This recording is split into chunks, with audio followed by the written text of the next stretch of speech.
जय भीम। वाह बारे दही जय हिंद बहु।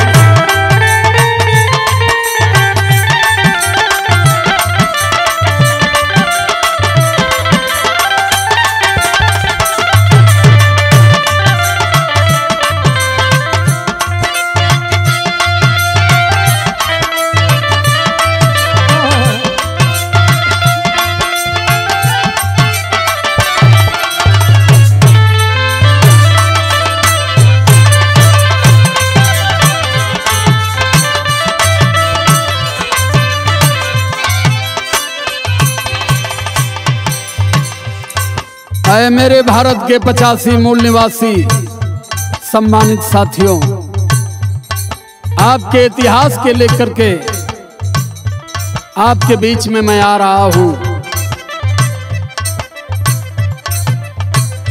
कबीरदास का नाम आपने सुना है, हजारों कहानियां गढ़ दी गई, लेकिन काशी की धरती से उठा करके कबीरदास की मगहर में हत्या कर दी गई। खंडों खंडों में उनकी शरीर को विभाजित किया गया। इसके पूर्व भी एक गीत में मैं बताया हूं, आप अगर अपने आप को नहीं जाने तो अपना इतिहास कभी जान नहीं पाएंगे। इसलिए मैं आपसे कहना चाहता हूं, कबीरदास जी ने एक दोहा लिखा था जो मनवाद के दिमाग में भाला बनकर के धंस गई कि अनपढ़ गंवार एक कबीरा तो पिछड़े समाज को जगाने का प्रयास कर रहा है।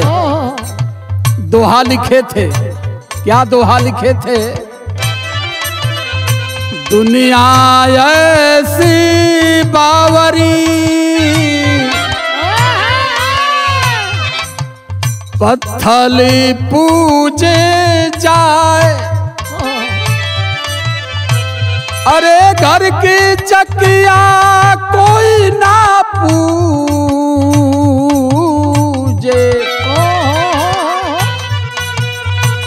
जेका पीसे खाए कबीरा,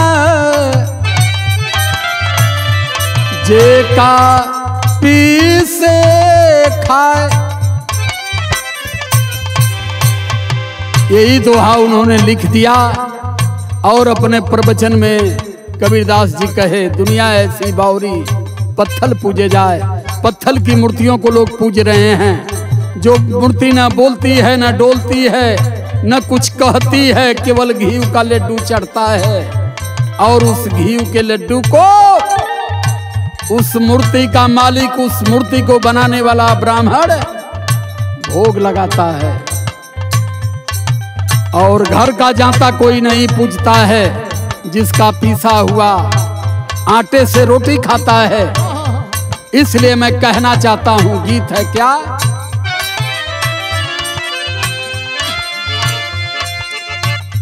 गीता रामायण महाभारत काहे पूजेला,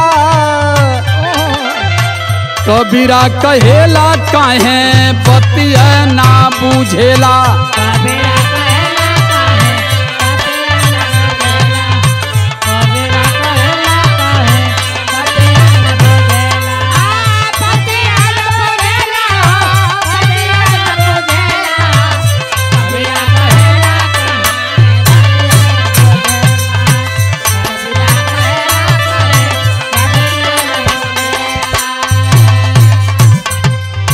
कबीरदास का संकेत था, क्या संकेत था?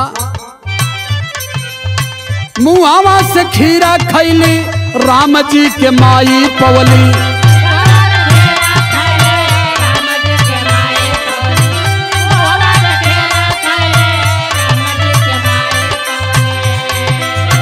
आधा सुमित्रा खाकी लखड़ जी के जन्मवली। यही कहते हैं कि आए मेरे भारत के 85 मूल निवासी, आप रामायण पढ़ते हो, राम की माँ ने खीरा खाई, राम पैदा हो गए। आधा खीरा सुमित्रा खाई, लक्ष्मण पैदा हो गए। ये खीरा केकई खा गई, 2 बेटे पैदा हो गए। क्यों नहीं विचार करते हो कि मुंह से खाने वाली चीज मलाशय में जाएगी या गर्भाशय में जाएगी? एक कबीरदास जी का संकेत था और हमारे लोग सुन रहे थे। ये चीज मनवादियों के दिमाग में खटकने लगी। आधा सुमिंत्रा खैली लखड़ जी के जाना मवली,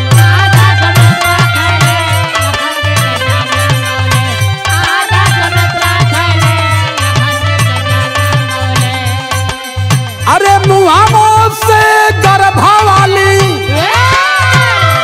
अरे बतिया ना पूछे लाए भैया, मुहामों से गर्भ वाली बतिया न पूछेला, कबीरा कहेला काहे तू हके न सूझेला, कबीरा कहेला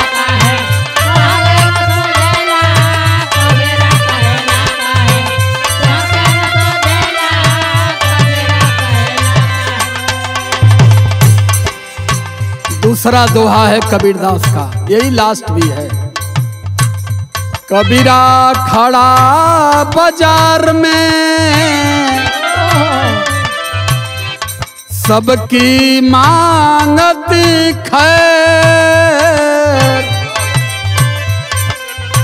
ना केहू से दोस्ती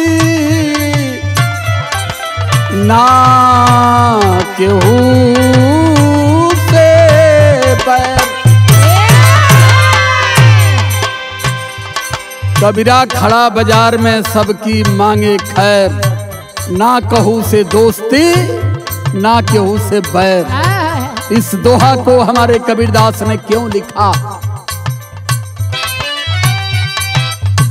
अहिर चमार ब्राह्मणी कहवा से अइला भैया,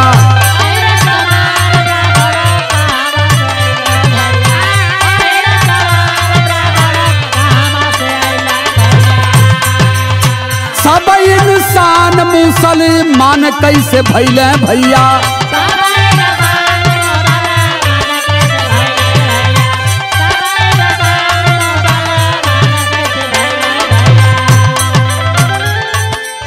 अरे माने लो पखंडई है, अरे सब से घूमेला। पूछते हैं हमारे कबीरदास जी, इस धरती पर मां की कोख से हर व्यक्ति इंसान बनकर के जन्मता है, लेकिन बताओ मेरे श्रेष्ठ ब्राह्मण, अहीर चमार कहार कुहार माझी मल्ला, इसे कौन बांटा है, किसने बनाया है? इसका जवाब देना होगा, अन्यथा हम ऐसे धर्म को नहीं मानने वाले हैं। ये संकेत हमारे कबीरदास जी कह करके चले गए, इसलिए मैं कहना चाहता हूं, अरे मान लो पखंड नहीं, अरे बतिया के सूझेला, कबीरा कहेला कहे बतिया ना बुझेला,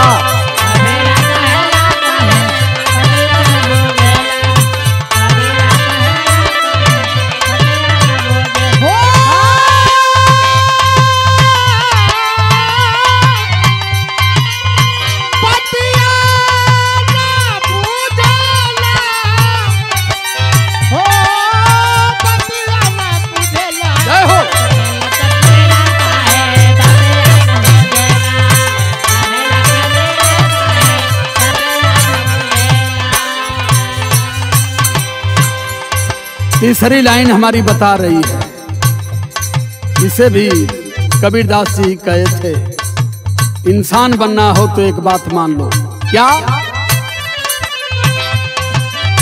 बुद्ध जी का बाणी यही जग में महान है भैया,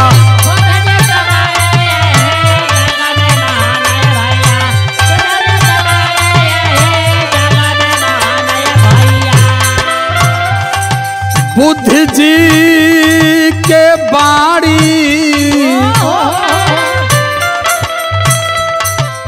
यही जग में महान भैया,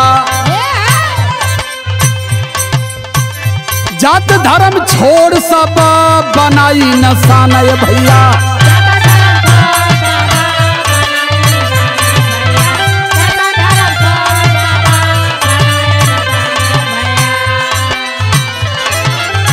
अरे ब्राह्मण विदेशी काहे जिसके पाखंड को ढो रहे हो वो भारत का मूल निवासी नहीं है, यार वंशज है। राजा ने पीट पीट करके लब्धों से भगा दिया था, भारत में आया है और अपने पाखंड से आपको गुलाम बना दिया। क्यों नहीं समझ पा रहे हो इस बात को? अरे ब्राह्मण विदेशी नहीं तुहरा के सूझेला,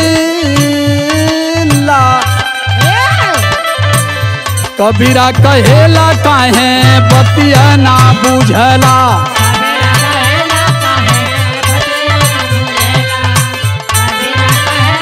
जय हो।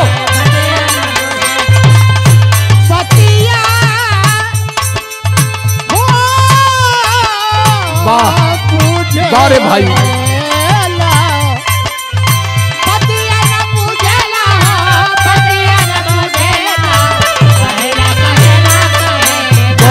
ना बुझला।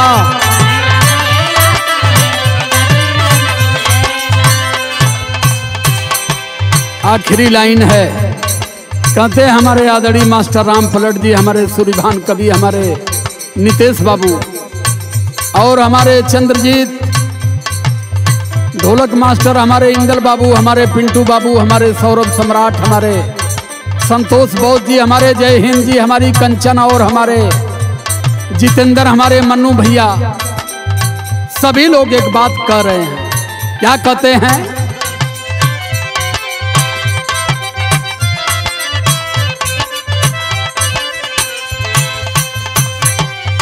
कहाँ राम पालट सबका सबके बताई हो गई न, कहाँ राम पालट कबीरा,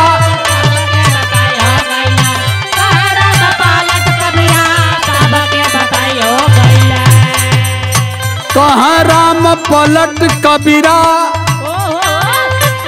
सबके बता हो गई।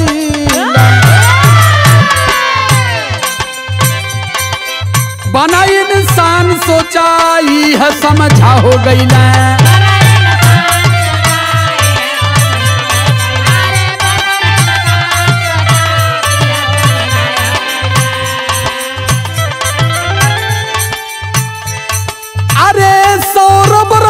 कुमार के कहे,